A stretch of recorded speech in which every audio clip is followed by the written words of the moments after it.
To calculate with proceed with the problems, if I ask you to calculate the displacement to amplitude ratio of SHM when the kinetic energy is 90% of the total energy.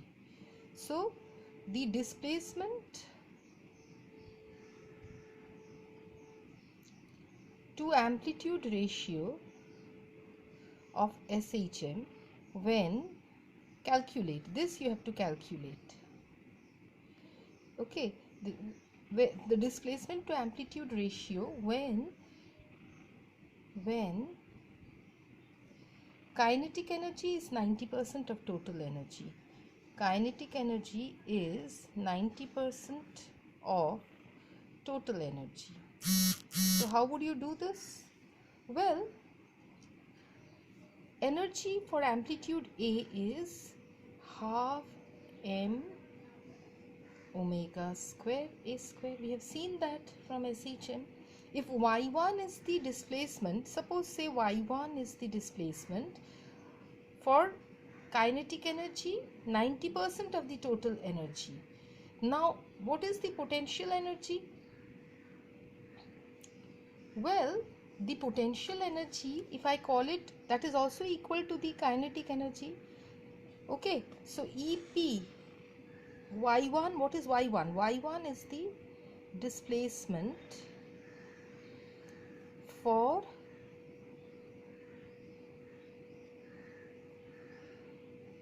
kinetic energy, 90% of total energy. Okay, all right. So then the potential energy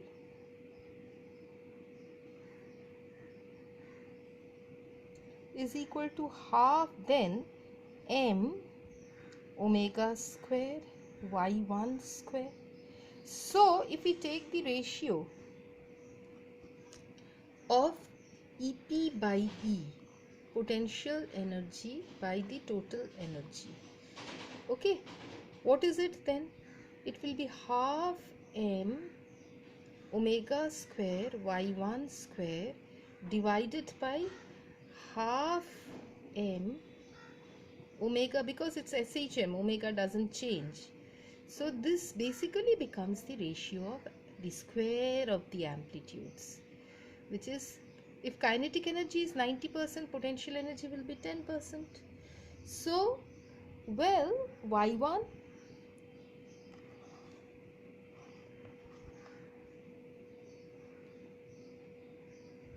is equal to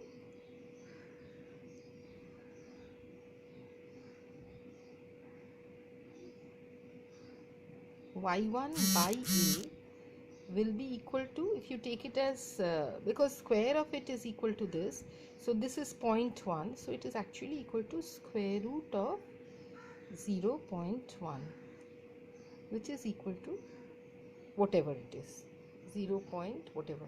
Okay, so that is how you find out the displays, you tackle problems given in this manner. Okay, so I have given you that problem on 9 grams of mercury. Have you tried it? Did you get the answer?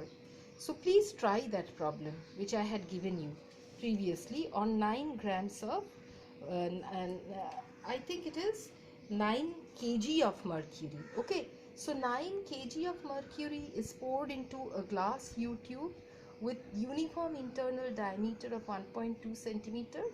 It oscillates freely about its equilibrium position. You have to calculate the time period of oscillation of the mercury column. So this is a very common problem that you get from WBUT, from simple harmonic motion. Okay, now moving over to damped harmonic motion. Okay, suppose we consider problems on damped harmonic motion. All right. So, okay. So let us consider this problem. Well, for a body which is vibrating and damped, the damped frequency of vibration of the body is, suppose you call this damped frequency as omega prime. Okay, the damped frequency of the vibration of a body is 200 Hz. Okay, the amplitude of vibration becomes 1 by E of its initial amplitude after A0, the amplitude, say whatever, A is equal to A0 by E after 1 second. So you have to calculate the frequency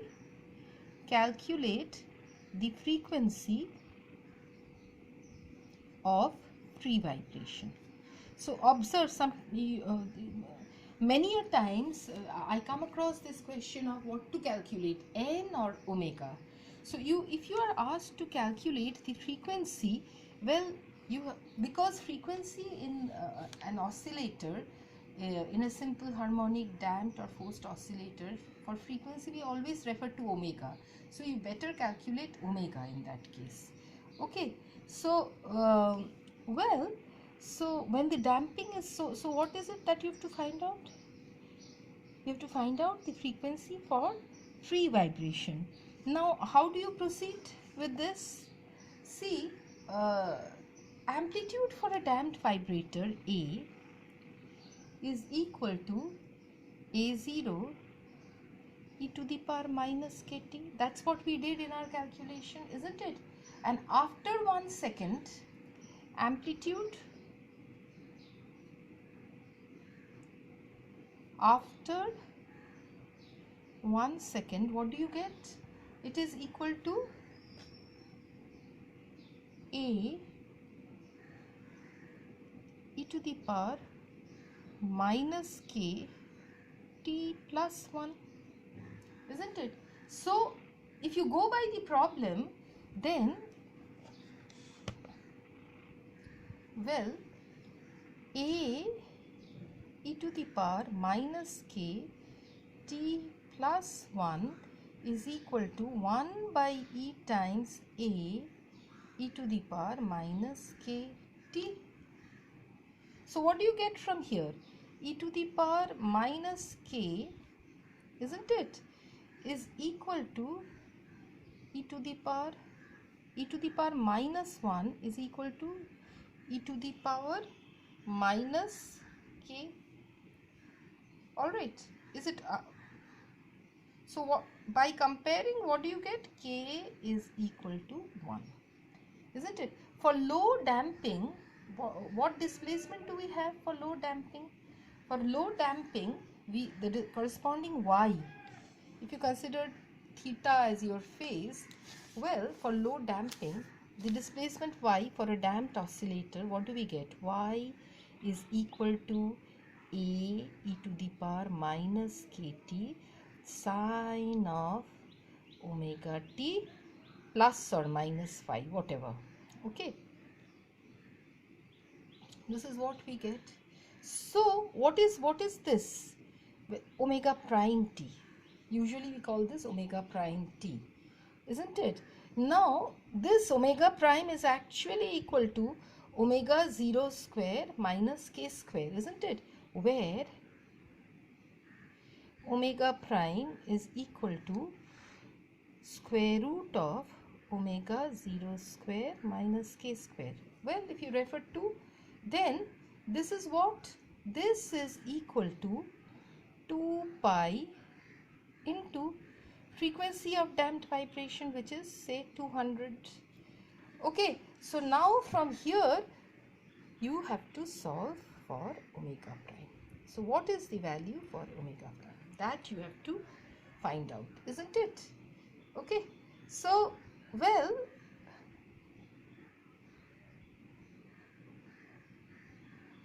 so basically square root of omega 0 square minus k square is equal to this.